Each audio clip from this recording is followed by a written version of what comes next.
By the time I get to anything called food, it'll be 10 o'clock. If you have called me any time in the day today and asked from Gallup, are you hungry? I'll say, oh yes, I am. This was, of course, Smriti Irani, the Union Minister of Women and Child Development, commenting on India's falling position in the Global Hunger Index. The BJP government has often criticized data by global surveys as either inaccurate or malicious. But what about data from its own ministry? The News Minute looked at data from the National Family Health Survey and compared indicators of health, education and quality of life of Indians under the previous UPA government led by Manmohan Singh and the present NDA government under Narendra Modi.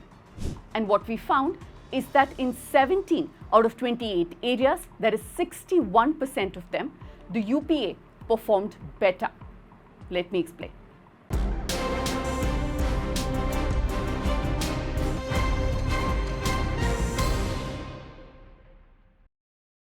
The data that we'll be looking at today was compiled by my colleague Jahnavi. She went through multiple data sets to make sense of the numbers. If you appreciate news stories based on solid investigation and fact-checking like this one, support our journalism. Become a paid TNM subscriber because propaganda is free.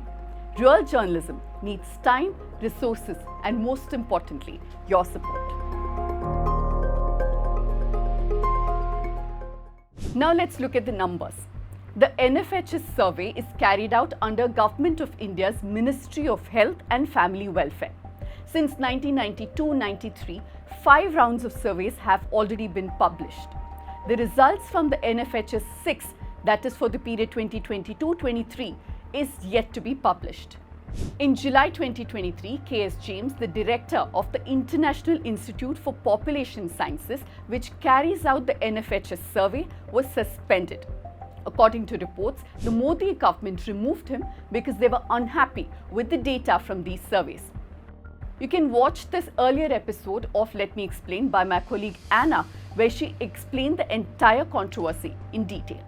So for this story, my colleague Jahnavi looked at data from NFHS 3, that's for 2005 and 6, NFHS 4 for 2015 and 16, and NFHS 5 for the period 2019 and 2021. She compared 28 indicators such as access to healthcare, nutrition, vaccination, girls' education, children health, financial inclusion of women, and many more. The parameters that she looked at were indicators linked to government interventions in these areas. And out of the 28 parameters, in 17 of them, the UPA under Prime Minister Manmohan Singh performed far better than NDA under Prime Minister Modi. And even in areas where the NDA performed better, like improving access to drinking water and sanitation, the numbers that the BJP boasts of does not match the data given by its own government. In this video, I've chosen to look at just 10 of those parameters today. Let's start with child mortality rate. In 2022, the Modi government claimed that India achieved significant landmarks in reducing child mortality. The child or infant mortality rate is the number of deaths per 1,000 live births of children under 1 year of age. So a lower IMR indicates better infant survival. The NFHS data shows that the yearly rate of progress is almost similar both under UPA and NDA governments. In the 10 years, on an average under the UPA government, the infant mortality rate improved by 2.8% per annum.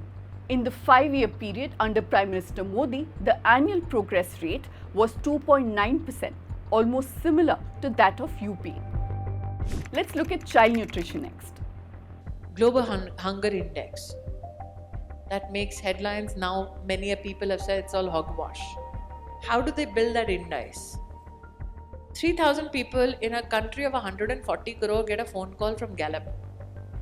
And they're asked, are you hungry? Now trust me, I have left my house in Delhi in the morning at 4 today. I got a flight at 5 to go to Kochi. I did a conclave there, got a flight at 5 o'clock to come to this program. By the time I get to anything called food, it'll be 10 o'clock. If you have called me any time in the day today and asked from Gallup, are you hungry? I'll say, oh yes, I am. Hunger is no joking matter. I'm sure we all understand the difference between people who have access to food but don't have time to eat, like the Union Minister here, and those who don't have access to food and that's why are hungry. As per the latest NFHS numbers, about 1 in every 3 children under the age group of 5 are stunted, which is too short for the age because of malnutrition. And about 1 in 5 children under the age of 5 weigh far too less for their height. Although these numbers have improved since the last NFHS in 2015, the annual rate of progress for stunting was slightly less under the Modi government compared to the UPA government. Anemia among children aged between 6 months to 5 years had also reduced under the UPA regime but went up under the Modi regime. The same trend was also observed among women between the age groups of 15 and 49. Let's look at child marriage. The number of child marriages recorded among women has also dropped at a slower rate under the NDA government compared to the previous regime, that is the UPA government. Women aged between 20 to 24 years have said in the survey that they were married before 18 years of age. The percentage of reduction of child marriages under UPA was minus 4.3% and the same under the NDA government was minus 2.6%. Let's look at some health indicators. In 2018, the Modi government launched the Ayushman Bharat Pradhan Mantri Jan Arogya Yojana health insurance scheme. But despite the scheme, the NFHS report that was released in 2019 and 2020 showed that only 41% of the households in India had at least one member covered by health insurance or a similar scheme. This definitely is an improvement from 2015 when it was 28.7%. But the pace of progress once again was much faster under the UPA government. Households with any member covered under a health insurance or a financial scheme under UPA government was 49.8% and the same was 8.6% under the NDA.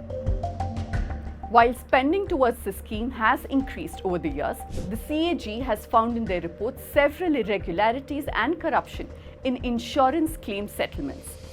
Now let's look at how living conditions of Indians has been improved. Access to tap water. In 2019, the Modi government launched the Jal Jeevan Mission with the aim of providing individual households tap connections to all rural households by 2024. The Jal Shakti Ministry has claimed that over 11 crore rural households have been covered under the scheme, taking the access to tap water connections from 17% in 2019 when the scheme was launched to 76% as per their latest data. NFHS 5 data too reflects this improvement, showing that almost 95% of rural population in India had an improved drinking water source. But here's the catch. By 2015, that is as per the NFHS 5 data, this figure already stood at 89%. So the progress isn't as stark as the Modi government claims. Now let's look at households which are using clean fuel for cooking. What does this mean? This means usage of fuels like LPG and electricity for cooking. Under the UPA, the progress was at 7.2% and this came down to 6.8% under the Modi-led NDA government. What about sanitation? Under the Swachh Bharat mission launched in 2014, the Union government has claimed that all villages in India have become open defecation free by 2019 and that rural sanitation coverage has gone up from 39% in 2014 to 100% in 2019. While NFHS data contradicts these claims, it also says that sanitation has improved faster under NDA than under UPA. The UPA growth rate was at 6.5%, whereas the NDA growth rate has been at 9%. Now let's look at access to electricity. As early as April 2018, Prime Minister Modi had claimed that all villages in India had attained access to electricity. Let's listen to what he said. We have also achieved the historic milestone of connecting every village to electricity. While the NFHS 5 figures are quite high, they don't exactly reflect the Prime Minister's claims. According to NFHS 5 submitted in December 2022, the percentage of households was 96.8%, not 100% as Prime Minister claimed in 2018. But that's not all. Electrification rate was much faster under the UPA government than the NDA government. The annual rate of increase of households with electricity under UPA was 3.1% and under the NDA it was just 2%. Now let's move on to women's education. Women's schooling has grown at a slower pace under the NDA government than under UPA. The percentage of female population of age group 6 years and above who ever attended school was 1.8% under UPA, and this has come down to 0.9% under NDA, which means that enrollments were higher under UPA. The percentage of women with 10 or more years of schooling too was much better under UPA, which was at 6% and 3% under the NDA. Now finally, let's look at financial inclusion of women. What does this really mean?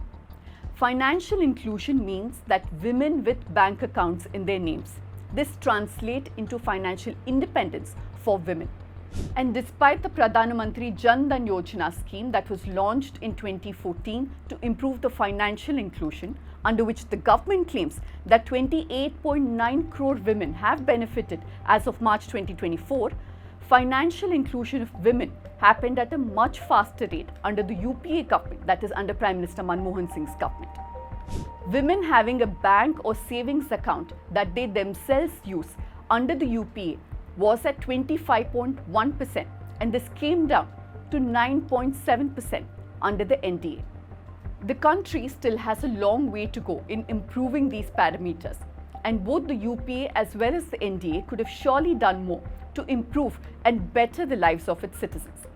But in a vast country like India, with our population, keeping track of different schemes and also understanding how they benefited people is most crucial. NFHS is one reliable way of keeping tabs on how different schemes launched by the government are actually being used. While whoever is in power would want to brag about how successful their schemes are, it's all about the data. It is the data that tells us whether the schemes which cost us taxpayers money are actually doing what they're supposed to do. So believe the numbers and not the people bragging about them. Now this data is there for all to see. But how many journalists have presented them to you? You deserve to know the facts, and you can count on us to bring you the unvarnished truth. So become a paid TNM subscriber, invest in the truth, and pay for news that empowers you.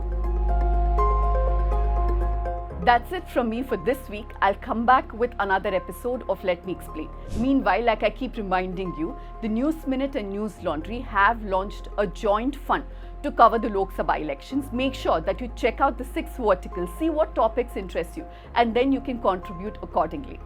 Make sure you join us every week for a new episode of Let Me Explain.